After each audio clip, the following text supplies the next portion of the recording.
이럴 거면 뮤지컬 26회 2부 시작하겠습니다. 안녕하세요. 저는 주식회사 랑이의 대표, 헤어로운 공연생활의 진행자 안영수입니다. 안녕하세요. 뮤지컬 매거진 더 뮤지컬 편집장 배경희입니다. 아니 영수님 네? 대본에 네. 그 스타 그게 사라졌네요. 안 읽으시길래 그냥 뺐어요. 네. 아니 헤어로운 공연생활 진행자도 뺄까 생각 중이에요.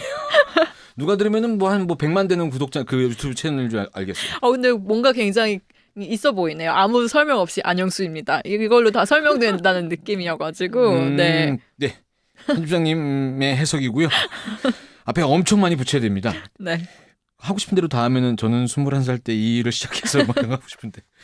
자, 오늘도 번외편으로 이럴 거면 뮤지컬에서 이럴 거면 연극으로 함께 하는 시간입니다. 오늘 소개할 공연이 사나이 와타나베. 사나이 와타나베는 2023년 1월 15일까지 플러스 시어터에서 공연되고요. 네. 창작 작품이고 이번이 재연입니다. 공연 시간이 비교적 그렇게 길진 않아요. 인터미션 없이 90분 동안 진행되고 제작사는 인사이트 엔터테인먼트입니다. 네. 인사이트 그날들로 대표되는 회사 이렇게 얘기해도 되겠죠? 그쵸? 그날들. 네. 그리고 최근에는 또 큰 공모전 하나 개최한다고 발표했잖아요. 몰라요. 조용필 노래로 뮤지컬 만든다고. 근데 꽤나 좀 멀어요. 초연 2025년 초연을 목표로 하는 작품이고 내년 초까지 그 공모를 해서 발표한다고 합니다. 선정한다고. 인사이트 대표님 장상용 대표님이 아주 오랜 시간 동안 조용필 공연을 하셨고 이건 뭐 그분의 동의를 얻진 않았지만 제가 그 90몇 년도 이제 지방 공연 다니고 막 이랬을 때 지방에 있는 그 공연 기획사가 짱가라는 이름으로 어떤 이 제작자, 매니저, 프로듀서 뭐 이런 사람을 얘기하고 있었어요. 그 사람이 바로 장상용 대표님이세요. 그래서 윤도현 콘서트도 많이 하셨고 닉네임이 짱가였다고요? 그렇게 해서 굉장히 좀 콘서트 쪽에서 원래는 일을 많이 했었던 그런 제작사죠. 그러니까 매니저는 아닌데 그 공연 매니지먼트라고 해야 되나 이렇게 네네네. 해서 여러 가수분들을 지방을 같이 다니시고 하셨는데 그러다가 이렇게 그 뮤지컬에 조금씩 그 관심을 갖기 시작하시면서 그날들이 이분의 어떤 그 큰 일을 도모하는데 이제 뭐라고 그럴까요? 불씨가 됐다고 해야 되나? 당시에 이제 그날들 처음에 지금은 굉장히 잘 되는 뮤지컬로 우리가 기억하고 있지만은 그때는 이제 현재 대학로 극장 저건 문제입니다. 네. 문제 있었죠. 네. 지금도 현재 문제고 문제가 해결이 안 돼서 아직 그러고 있는데 이 대학로 극장 공연 그 대우조선 해양건설 뭐 얘기도 있고 그래서 공연을 못 한다고 그래갖고 막 그때 언론에 나오고 창작 뮤지컬 하는 팀들 다 어떡하냐. 근데 게다가 그날들 얘기가 또 이제 얘기가 아니라 노래가 또 돌아가신 김광석 가수의 노래니까 사람들이 얼마나 또 이제 그리움이 막 커져요. 근데 그게 기가 막히게 공연 바로 얼마 전에 해결이 되면서 공연을 할 수 있게 됐다. 이 얘기가 나오면서 바로 그 당시에 한참 나오기만 하면 공연 티켓이 팔리는 라디오스타에 이 배우들이 딱 나와서 당시 유준상이나 이렇게 해갖고 나와갖고 빵 터져서 티켓이 진짜 무슨 여기 왜 그래프 주가 그래프 주식 얘기해서 죄송합니다만 여튼 이 그래프 올라가는 거 좀 팍 치솟았어요. 가파르게 쫙 올라가더니 그다음부터 그날들은 꽉 찍어갖고 이거 동시에 대중적으로 굉장히 잘 됐었죠. 네. 광화문 연가 그날들 이렇게 몇 작품 있잖아요. 그 우리나라 가수분들의 노래로 만든 이제 그날들은 그렇게 올라가면서 같이 올라간 이름이 또 올라간 분들이 장유정 연출, 그다음에 장소영 음악 감독 이런 분들도 같이 이제 얘기가 막 거론이 되고 하면서 동시에 아주 좋은 시너지가 나서 이 인사이트가 여러 가지 공연 사업을 이제 하기 시작했죠. 그러다가 이번엔 사나이 와타나베라는 공연을 하는데 웃기는 것이 이게 2010년에 장항준 감독이 감독 무대로 오다 시리즈로 했었던 작품이에요. 이 당시에 어떤 작품이 있었냐면 감독 무대로 오다 작품이 8월의 크리스마스 태양은 없다 막 이런 거 감독했었던 허진호 감독이라고 있어요. 네. 그분이 이제 낮잠이라는 작품을 기억나요. 네네네. 기억나요? 네네. 전 기억 안 나요. 저희 더 뮤지컬에서 인터뷰 했었어요. 그때 허진호 감독. 네. 그리고 이제 장항준 감독의 이 사나이 와타나베가 있었고 그 다음에 류장하 감독. 그 봄날은 간다 작가셨고 그 꽃피는 봄이 오면 뭐 순정만화 뭐 이런 거 영화 감독하셨던 이분이 엄마 여행 갈래요라는 작품이 있었어요. 그 작품이 있었고 공연은 안 됐다고 하더라고요. 나머지 또 네 번째 감독이 김태용 감독이에요. 지금 탕웨이 같이 사시는 분. 이분이 가족의 완성. 그때 이제 영화도 막 그 이제 한참 그 영화 매니아 분들한테 많이 알려진 영화였었고 이거를 공연화 시키려고 했는데 못했다고 하더라고요. 여하튼 그때 이제 이 당시 M뮤지컬에서 이걸 기획을 해서 진행을 했었는데 이때 M뮤지컬에 있었던 직원분과의 관계로 장항준 감독한테 오랜만에 연락을 한 거예요. 인사이트에서 이제 하고 일을 하고 있는데 같이 이걸 한번 해볼 생각이 없냐? 장항준 감독이 오랜만이야. 그때 그냥 좋아. 그럼 하지 뭐. 나는 인생을 살 거면 장항준처럼 이렇게 나와요. 예, 이렇게 해서 선택을 한 작품이라고 제가 들었고 당시에 이제 뭐 조사해 보신 다음에 이제 사나이 와타나베 완전히 삐지다 이렇게 뭐 제목이 있었다고 그러는데 제목이 아니라 알아보니까 그냥 그건 부제.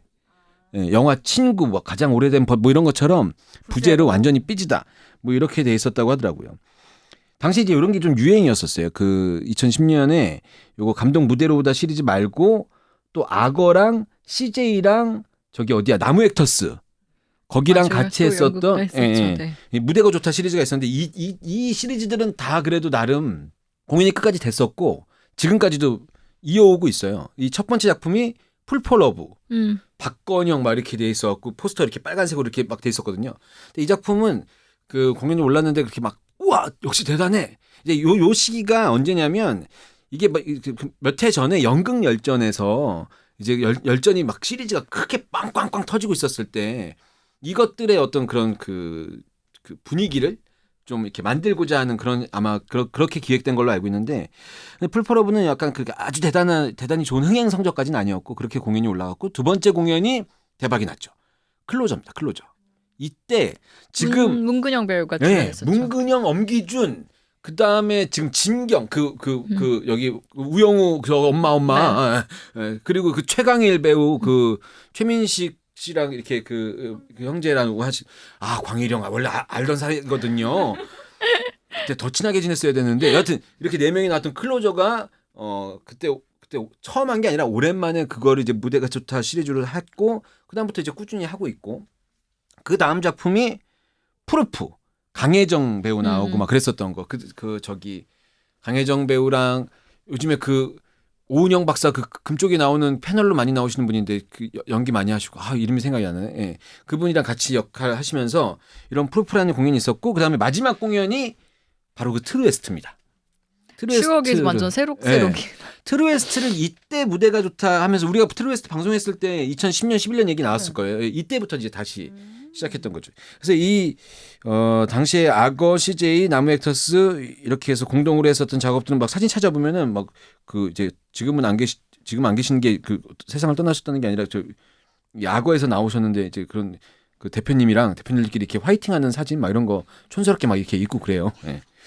그래서 그런 시리즈물로 있었던 겁니다. 그래서 M뮤지컬이 감동 무대로 오다 시리즈 중에서 세 번째 작품으로 선정했었던 게 사나이 와타나베 이 작품이었고 이게 그래서 12년 만에 당시에 초연하고 재연한 다음에 이번에 3연으로 이번에 공연을 하게 된 거죠. 근데 이번에는 장항준 감독이 직접 연출까지 안 하고 예술 감독으로 참여를 한 것으로 알고 있고 데스트랩 이런 것들을 연출했던 황현 연출이 이번에 연출을 맡고 이제 오세혁 작가가 새롭게 각색을 해서 진행을 했죠.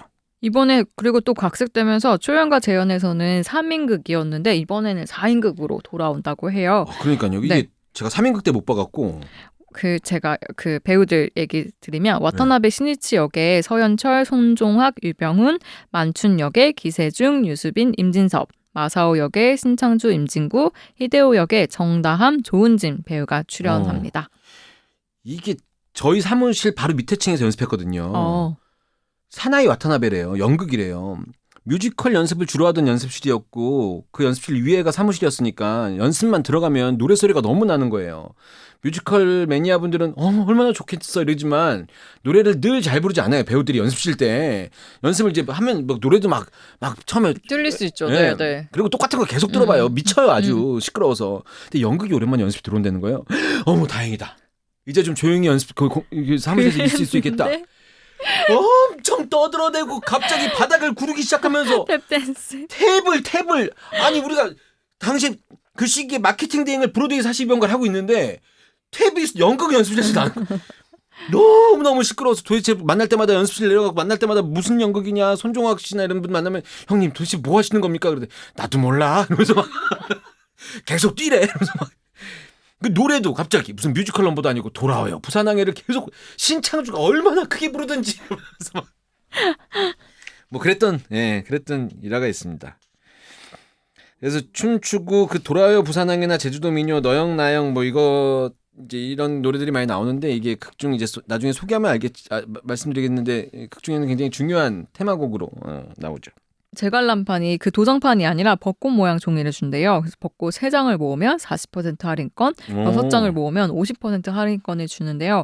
카드 형태가 아니고 이제 여러 장이다 보니까 잃어버리기 쉬우니까 잃어버리지 않도록 각별하게 챙기셔야 될 것 같아요. 이게 도장을 찍어주는 게 아니야? 네. 아닌가 보네요. 네. 종이를 그냥 하나씩 주신대요. 그럼 그 종이를 나중에 그 모아가지고 할인권이랑 오셔야 돼요. 그럼 바꿔?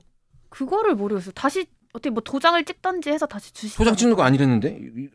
그러니까 할인권을 받아가시면 뭔가를 해서 주시겠죠. 그렇지. 벚꽃이 약간 그 일본 그쪽의 상징적인 그 꽃이죠. 그래서 화투 보면은 사쿠라, 이게 벚꽃.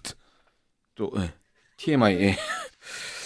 줄거리 한번 제가 간단하게 말씀을 드리겠습니다. 줄거리를 이제 공연을 봤는데 그래도 말씀드리기 위해서 좀 정리를 해봤는데 쭉 한번 말씀드려볼게요. 만춘이라는 영화 감독이 있습니다. 이게 그 붉은 잔디라는 영화로 근데 25,000명이면은 그래도 꽤 많이 본 거 아니에요? 독립 영화나 이런 그 상업 영화겠지만 그래도 영화로 생각하면 네. 망한 건가?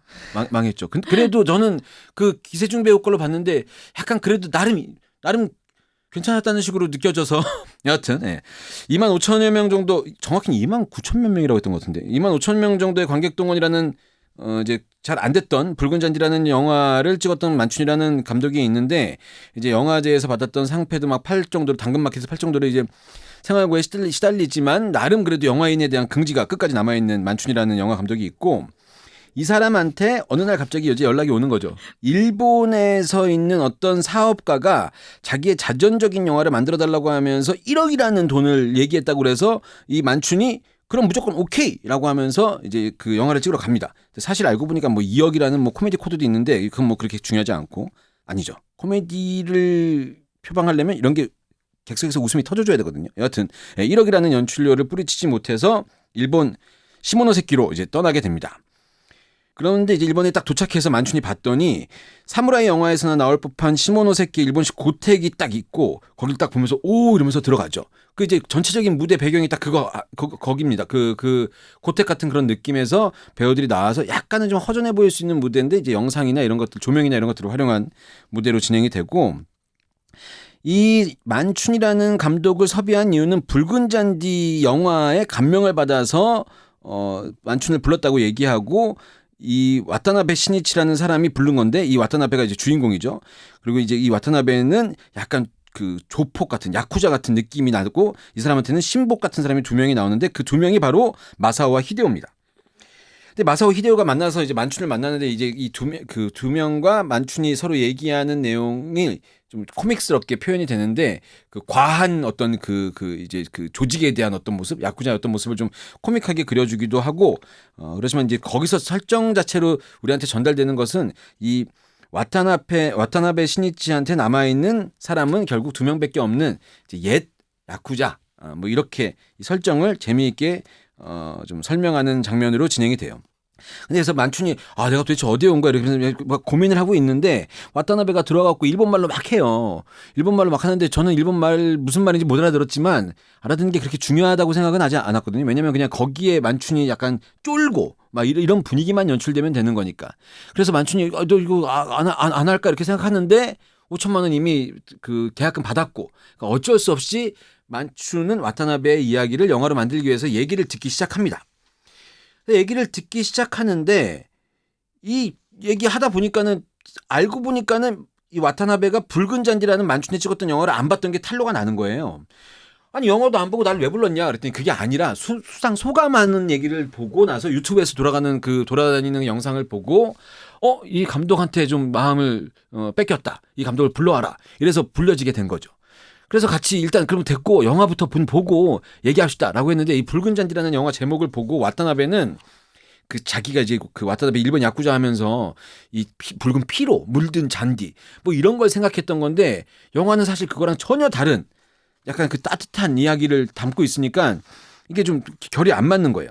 하지만 이미 돈도 받았고 어쩔 수 없으니까 영화는 찍기로 합니다. 그래서 영화를 찍기 위해서 와타나베 이야기를 들어야 되는데 와타나베 이야기가 이 공연의 어쩌면 좀 핵심적인 부분이라고 생각할 수 있을 것 같아요.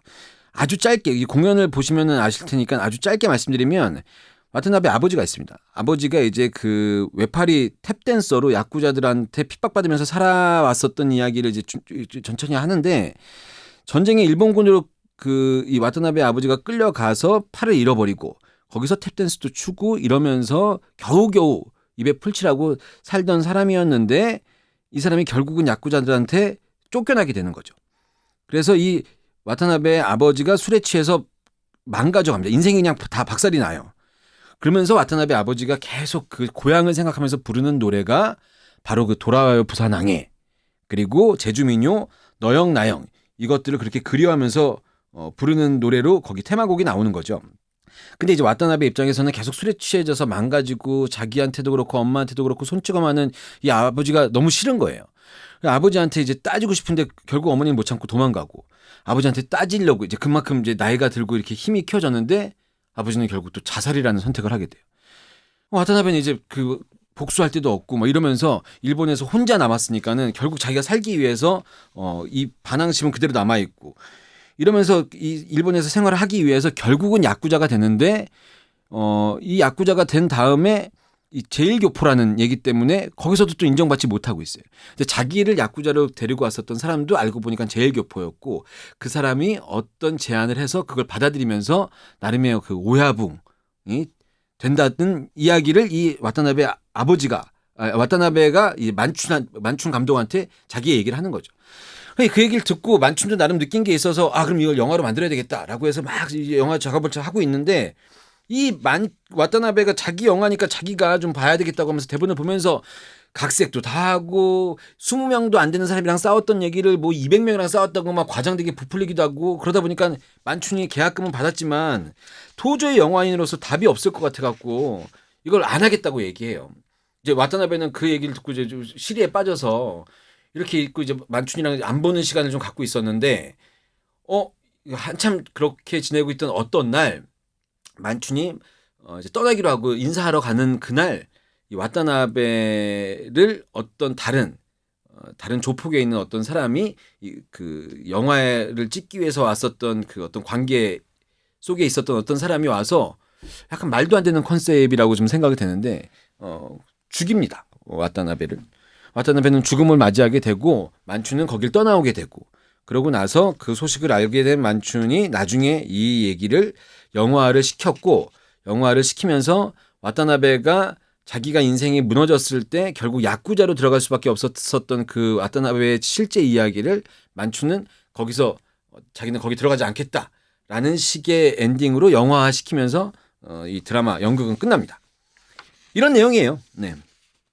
내용 전달이 잘 됐는지 모르겠는데 좀 길다면 길고 짧다면 짧은 내용인데 사실 공연 내용에서는 그 공연 보실 때 이렇게 어렵거나 불편한 만한 부분이 없습니다.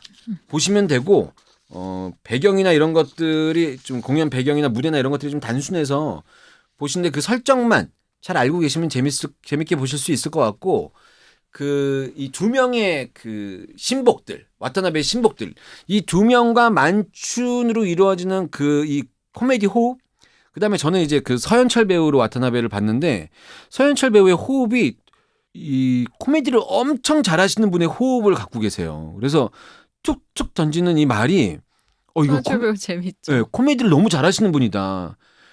이건 정말로 그 라디오스타에서 나왔고 그냥 갑자기 그날 운이 좋아서 뜬 사람이 아니라 코미디 호흡을 아시는 배우의 그 갑자기 휙 긴장이 풀어지는 대사체 뭐 이런 것들이 매력적으로 다가오는 그런 공연이라고 생각하시면 될 것 같습니다. 자 이렇게 줄거리 간단하게 알아봤고 자 우리 피디님도 공연 보신 걸로 알고 있는데 네, 보고 왔어요. 어떻게 보셨어요? 저는 친구랑 보러 갔는데 친구랑 저랑 되게 다른 결말을 맞았어요. 그래요? 또 약간 열린 결말이에요? 이거 호불호가 있나요? 네. 호불호가 좀 갈리더라고요. 그래요? 저는 호는 뭐였고 불호는 뭐였어요? 호는 개그 코드가 그래도 재밌다, 잘 맞는다였고 불호는 적의 결말이라고? 근데 너무 약간 갑자기 끝내버리는 느낌이었어요. 예.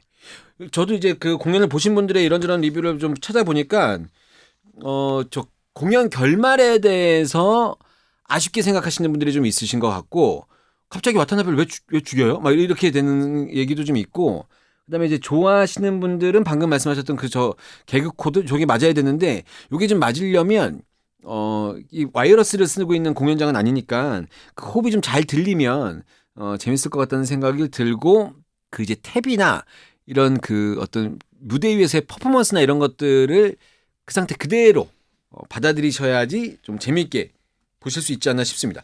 장항준 감독님을 생각하면 왠지 그냥 계속 박장대소 할 것 같은 그런 느낌이잖아요. 한때 장진 감독의 무슨 작품 이러면 굉장히 웃기는 작품 이렇게 되는 것처럼 장항준 감독의 이야기 이러면 좀 웃길 것 같은데 그렇게까지 막 웃기는 쪽으로 가지 않아서 마냥 코미디를 기대하고 오시면은 좀 당황하실 수 있다. 이런 말씀을 그래서 관람하신 분도 그런 후기를 보내주셨네요. 어떤 후기가 있었는데? 포스터 보고 마냥 웃긴 깔깔극인 줄 알았는데 좀 진지합니다. 중간중간 개그 코드가 있기는 하지만 깔깔극인 줄 알고 가시면 당황하실 수도 있어요. 신청주 배우로 봤는데 탭댄스 추는 주창신 맴짓, 무릎지켜 주창신. 무릎 지켜. 네, 그리고 진섭 배우 여기서도 쭈글쭈글한 역할 끝내주게 잘합니다. 라고 네. 후기 보내주셨어요. 그러니까요. 이게 근데 포스터가 웃기려고 만든 포스터는 아닌데 이건 알아서 웃으신 것 같아요. 뒷모습으로 딱 나와 있는데 이게 저도 이제 그래서 그 제작사에 물어보니까 이 장항준 감독이 2010년에 직접 집필한 창작 작품이라고 하더라고요.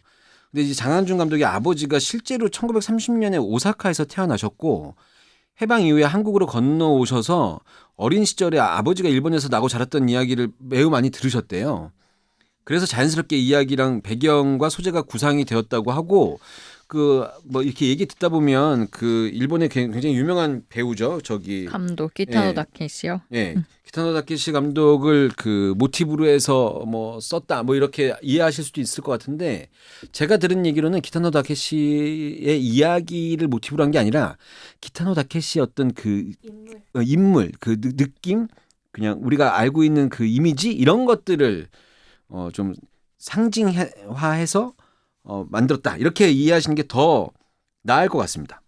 그리고 작품 속에 이제 그 돌아와요 부산항해나 그 너영 나영 이 제주 민요 이게 얘기 들어보니까는 1970년에 아까 우리 그 인사이트 얘기하면서 그 조용필 가수 얘기했잖아요. 돌아와요 부산항해 우리는 또 그 목소리를 딱 기억하고 있는데 돌아와요 부산항해라는 넘버가 아니죠. 가요. 이게 원곡이 1970년에 황선우 작사 작곡의 돌아와요 충무항 이거였대요. 네, 저도 옛날에 한번 들었던 것 같은데 이게 1972년 조용필의 돌아와요 부산항해로 바뀌게 되면서 1975년에 제일동포들이 가장 그리워하던 모국을 이제 찾아오던 날에 맞춰서 개사가 된 거래요. 그래서 이제 돌아와요 부산항해 여기 그 작품 속에 그렇게 많이 등장하게 되고 너영나영도 마찬가지로 제주 민요로 실제로 그 당시에 있었던 교포분들이 가장 많이 불렀던 노래 이걸 좀 집어넣었다고 해서 우리 같은 세대들 우리보다 더 어린 세대 이런 분들이 보시면은 그 의미나 이런 것들을 좀 덜 느끼실 수 있을 것 같은데 이걸 알고 그 공연을 보면 이 와타나베의 아버지가 어떤 마음으로 했는지가 좀 새롭게 다가오죠. 일본에서 그렇게 했는지가 아까 와타나베의 이야기를 만춘 감독이 만드는 게 이 공연의 큰 플롯이라고 우리는 생각했는데 막상 공연을 보고 얘기를 들어보면 와타나베의 아버지의 일본에서의 험난했던 삶이 아들한테 어떻게 다가왔고 그것 때문에 이 와타나베가 어떤 삶을 살았고 근데 그거를 만춘이 기록하기 위한 영화를 만들면서 그걸 그대로 갖고 오는 것이 아니라 그 시대를 충분히 이해하고 만들어낸 영화다라고 결론이 좀 느껴지면 조금 다르게 공연을 보실 수 있지 않을까라는 생각이 들어서 말씀을 드립니다. 그리고 실제로 일본의 야쿠자가 여기 저도 그 제작사에서 좀 이런 팁을 줬는데 일본 야쿠자 세계에 제일동포들이 많았대요 원래. 일본에서 제일 동포로 살아가는 게 너무 힘들고 학교에서도 막 왕따 시키고 막 이러니까 자꾸 이제 힘을 쓰게 되고 뭐 겉돈다고 해야 되나? 그렇게 되게 하고 싸움을 많이 하게 되니까 그러다 보니까 그렇게 그쪽 길로 가는 분들이 실제로 많았다고 합니다. 그래서 아마 그런 이야기들이 장항준 감독이 좀 표현하고 싶었던 이야기가 아닌가? 하지만 장항준 감독을 우리가 생각했을 때 기대할 수 있을 만한 그 웃음 크기, 이 크기가 만약에 100이라고 생각하면, 그 기대하는 크기가 100이라고 생각하면 70도 안 간다. 요거 더 좀 차라리 좀 배꼽을 잡고 막 깔깔거리는 씬들이 좀 더 있어야 되지 않았냐. 코드가 개우코드가 더 많이 들어갔으면 이게 더 풍성했을 것 같은데 네. 굉장히 많이 그냥 함축시키고 단순하게 만든 그인 것 같아요. 네. 근데 이제 이 일본이란 배경도 그렇고 거기서 표현을 할 때 예전에 외초조선을 공연 제가 마케팅을 했을 때도 그렇고 그때 이제 조노라는 역할이 있었는데 네. 일본 말을 좀 우리나라 사람들이 듣기에 희화해서 얘기하는 걸 이 공연 좋아하시는 분들은 이건 좀 너무 그렇게 하는 거 아니다. 근데 사실 일반 분들은 또 이런 데서 바로바로 반응이 와서 웃기거든요. 근데 이게 와타나베 그 일본 배경이 그런 것들을 좀 많이 그런 것에 대한 생각 이런 것들이 많이 막아지지 않았을까. 적어도 공연 시간이 90분이면 뒤에 가서의 한 15분 정도는 충분히 아니면 아버지 얘기할 때 어떤 씬 한두 부분 정도는 좀 진지하게 다가가도 나머지 이 과정이나 이런 것들은 훨씬 더 좀 이렇게 틱 웃기고 가는 게 아니라 탁 해서 이렇게 웃음 불꽃이 딱 스파크가 딱 열렸을 때 한번 이 객석에서 관객들의 엉덩이를 막 떼고 막 깔깔거리게 만들어버리는 이 정도까지는 한번 가줬으면 어땠을까 이런 아쉬움이 좀 있는 이런 작품이었습니다. 저도 리뷰 하나 읽어볼까요? 아니면 편집자님 하나 더 읽으실래요? 네. 암전 장면이 거의 없어서 자세 바꾸기가 힘들었어요. 와타나베랑 마사오는 무대 오른쪽에, 만추는 무대 왼쪽에 많이 섭니다. 와타나베가 일본어 대사를 하는 장면이 있는데 해석이 없어서 무슨 말을 하는 건지 모르겠어요. 그리고 결말에서 호불호가 많이 갈리는 것 같아요. 같이 간 친구는 생각할 거리가 많다고 했는데 저는 이게 끝이라고 하는 생각이 들었습니다. 공연이 끝나고 찾아보니 가난과 멸시 속에 야쿠자가 될 수밖에 없었던 와타나베의 과거와 후회를 보여주는 작품이라는데 조금 불친절하게 보여주네요. 그래요. 이게 그 아까 말씀하셨던 이 맨 마지막에 있었던 그 여러 가지를 보여주는 작품이라고 하는데 좀 불친절하게 보여주네요. 이 불친절하게라는 게 그렇게까지 느껴지지 않게 얘기가 좀 전개가 됐다. 약간 저 일본 영화 많이 안 보는데 일본 영화 그러면 제가 느끼는 이미지가 있어요. 그 일본 약간 슴슴한 느낌이 저한테는 있어요. 그죠? 굉장히 더 잔잔하죠. 네. 일상적이고. 그리고 웃기는 장면도 사람들이 웃을 때까지 웃기지 않고 툭 한 다음에 나중에 뭐야? 뭐 이런 느낌 있잖아요.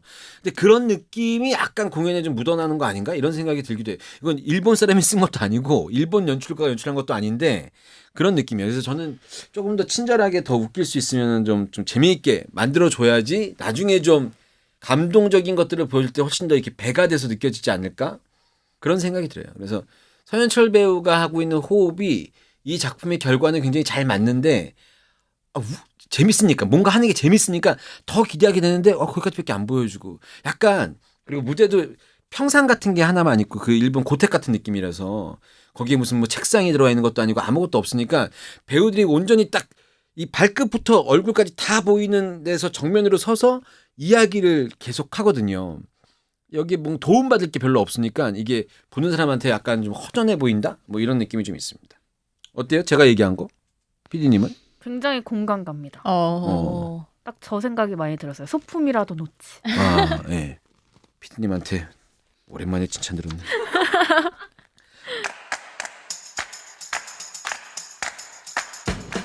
뮤지컬계의 소소한 소식들을 알아보는 시간 대학로 소식동입니다. 통통통통 뮤지컬 번지점프를 하다 중계 소식 있습니다. 11월 28일 월요일 저녁에 8시에 네이버 TV에서 보실 수 있고요.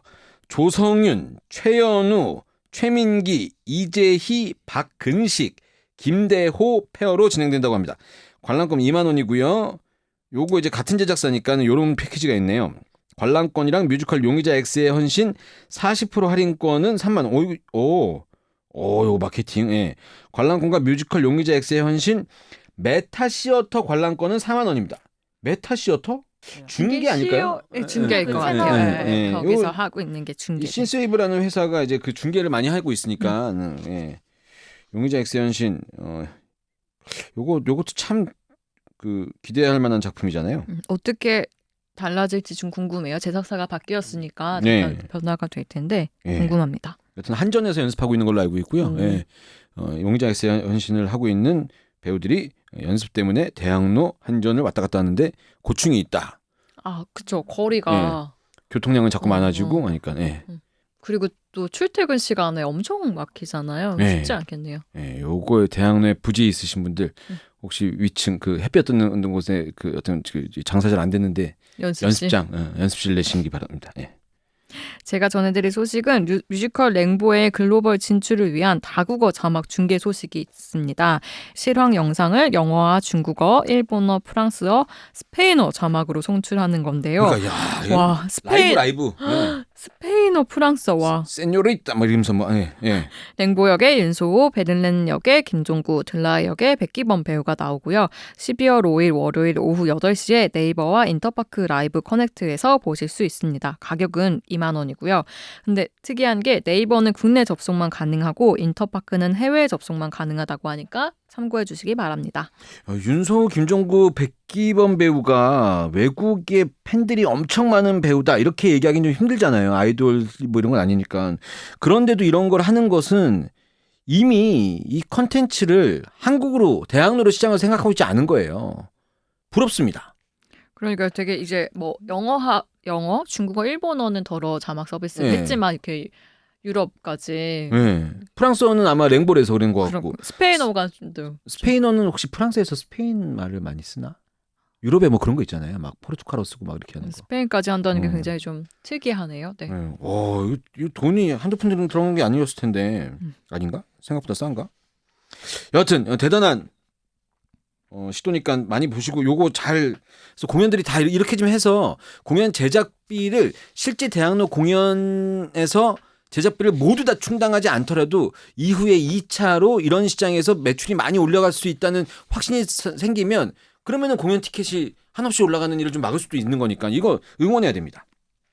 근데 또 다른 소식이 하나 있는데 신재범 배우 아시죠? 킹키부츠의 신재범. 예. 저한테는 무한동력의 신재범이었다가 지금 킹키부츠의 신재범. 예. 무한동력 저도 무한동력 기억나요. 무한동력 본 거. 대극장 이제 스타 배우예요. 예, 우리 신재범. 예. 데뷔 10주년 기념 팬미팅 우주라이크. 우주 엄청 좋아요. 이토록 보통이 할 때도 우주에 대한 얘기 많이 하고 그랬었어요. 예. 12월 2일 저녁 8시에 서교동에 있는 서교동 요거 이제 홍대 대충 그쪽이라고 생각하시면 되고 클럽온 에어에서 100분간 진행되고요. 클럽온 에어 이게 클럽인가? 이게 와인바를 겸한 공연장 같은 곳이에요.